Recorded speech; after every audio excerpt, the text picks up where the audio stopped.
Hey there, it's Emma. Unfortunately, the school year is coming to an end. That means we are wrapping up our media literacy class.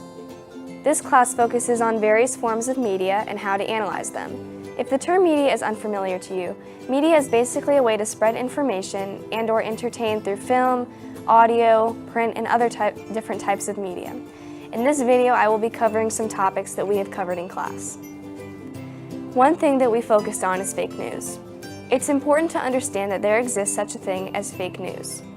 Fake news is exactly what it sounds like, news that has either stretched the truth or contains completely false or inaccurate information.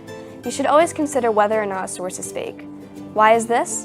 First of all, news tends to spread like wildfire. If the news is interesting enough, word will get out in a matter of seconds. It will go viral. Fake news shouldn't be spread on the internet, for it could seriously hurt someone who is involved in the story. Additionally, there are some very dangerous fake news sites out there. In some cases, by giving out personal information or even clicking on a link, people can make a profit off of you and potentially put you into some serious trouble, like being hacked. Another topic that was covered in this class was advertising.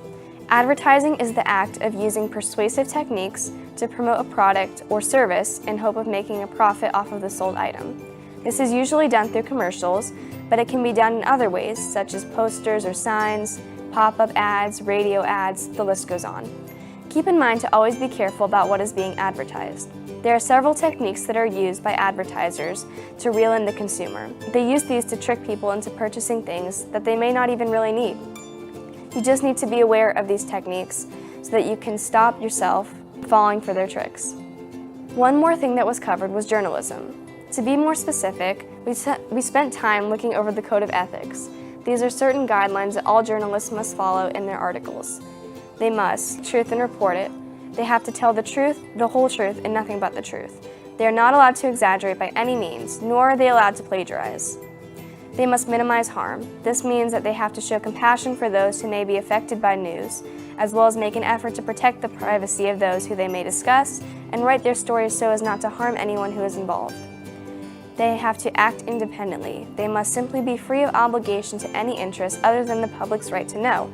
In other terms, they are required to report the story to the public because that's their duty as a journalist. Be accountable. They must take responsibility to any errors that they have made and correct them promptly. Overall, media literacy was a really great class, and I'm sad to see it come to an end. If you'd like to know more about the class, just take a look at my blog. More information. See you around.